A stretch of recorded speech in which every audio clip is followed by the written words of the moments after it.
Good job, you brushed it.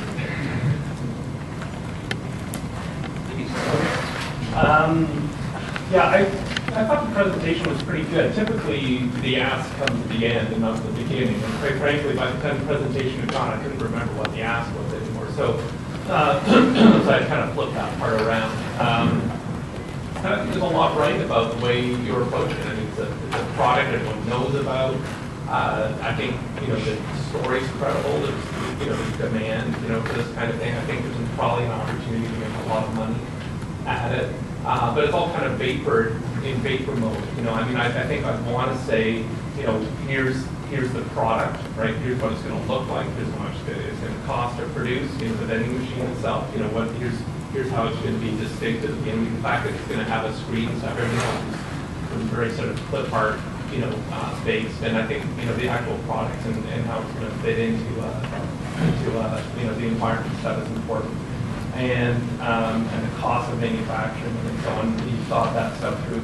And then the other thing is the product is the relationships with the suppliers. And sort of the question in my mind was, well, do all perfume manufacturers make these little vials, and are they willing to sell it to you at 30 cents or whatever it is? And are they all uniform sizes and will they fit into your machine? And all that kind of stuff was sort of, I'd like to have heard that you need a bunch of inquiries, you know what you can buy the stuff for, that and all that. And if that was in, I think it would have tied it together. But generally, I like the name, like the logo, and what I want tonight. Well, with the cost of that machine, we've calculated and referenced all the components and calculated at $1,300 per machine. And in our cash flow, we're cash rich enough to sustain growth after month 13 of distribution. With the perfume vials, I've worked for L'Oreal, who distributes 7 global perfume brands. And every perfume company distributes identical size small perfume vials. They normally distribute them free of charge as PR campaigns in magazines. As such, we'll be able to get them at cheap rates. We've calculated 50 cents per vial plus 12 cents marginal costs. These are quite high prices. We anticipate we could get it for cheaper because we're putting very clear marketing objectives for the perfume companies in that they have advertising at points of sale. And it's mostly about advertising. Yeah. Your entire business model rests upon one assumption, and that is that you will sell 180 per machine per month. Yes. I would like to have seen more evidence that that is a reasonable number.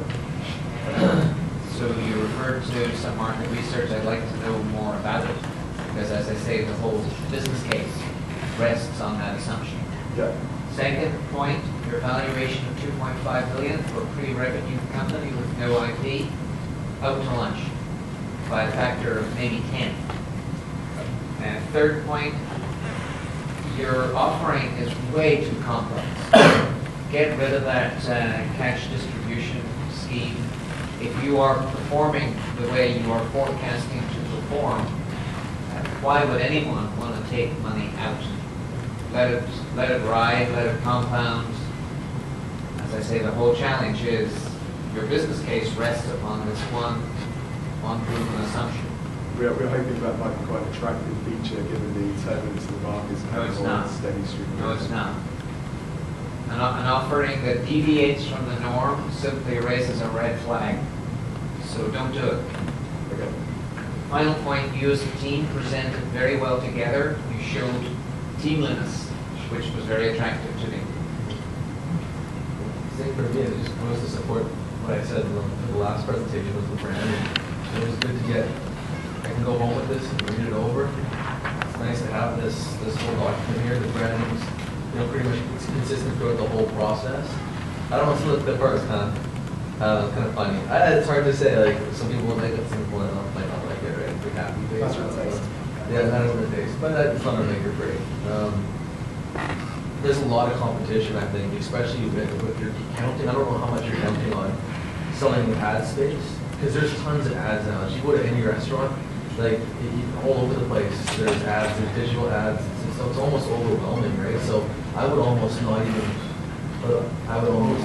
The ad space would be directly for the perfume companies, which is obviously very beneficial for them to advertise. No, I'm just saying, like, it's like as the user going, as the consumer going into the washroom, like that extra video might just make or break your sale. And like, I don't want that video in there. I can see like the whole restaurant and everything. We do have quite a good marketing strategy with that, in that one in every 30 vials, a message would pop up on the screen saying press now for a free vial, which would encourage users to pay more attention to the advertising, better for the advertisers, and would encourage word of mouth marketing about the machine and the services.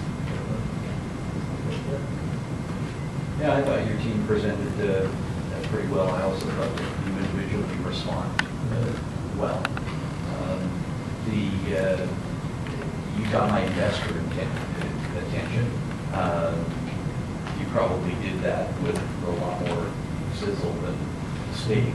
You know, you threw out numbers that got my attention. I have no idea at this phase, based on your presentation, whether there's any substance to those numbers, but you did back it up with I'd love to invite you to discuss the numbers in more detail. good response. You stole my line. I had that written here, all sizzle, no steak, but nice looking presentation. I agree with the branding stuff, like it looks good, you present well, but having to ask before we even know what you do is just wrong. That should come at the end, as you said. And I'd like to see how your revenue model is broken down between selling vials of perfume and advertising. So, what is the business really? It's predominantly based on the vial sales. The advertising enables us to penetrate the market much harder, much faster, and we can offer the revenue for the host establishments of the vending machines over twice the rate of competitor vending machines, which would make it widespread, rapid distribution, lots more points of sale, much faster. It's interesting, I like the fact you talked about what your customers can make. I like that idea. You got to sell and talk about that. I was actually, just as an aside, I was in LAX last Friday coming back from a conference, and Best Buy had a machine. It sounded a lot like what you're describing. It had, they called it Best Buy Mobile, and you might go in there, pick an iPod, there was a little terminal on top of it, you could actually see advertisements. You could click on buttons and actually order stuff from Best Buy online and have it delivered. So I'm wondering, with all respect to engineers, because I am a developer, is maybe this is more of a marketing thing. You can apply their device often and YouTube. Yeah, the device is actually very simple, just a matter of different components.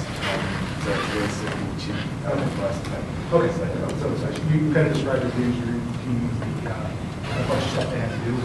Oh no, the engineering team have got lots further projects to do, projects in the pipeline to combine existing technologies. I misunderstood. I think it sounded like you were describing some technical problems on the and then a general comment on evaluation, not just for you guys, but sort of for everybody. You guys are the investors, I'm not an investor, but I did it around 2 years ago with the guy that made money in my last company. And you guys' valuation was definitely not.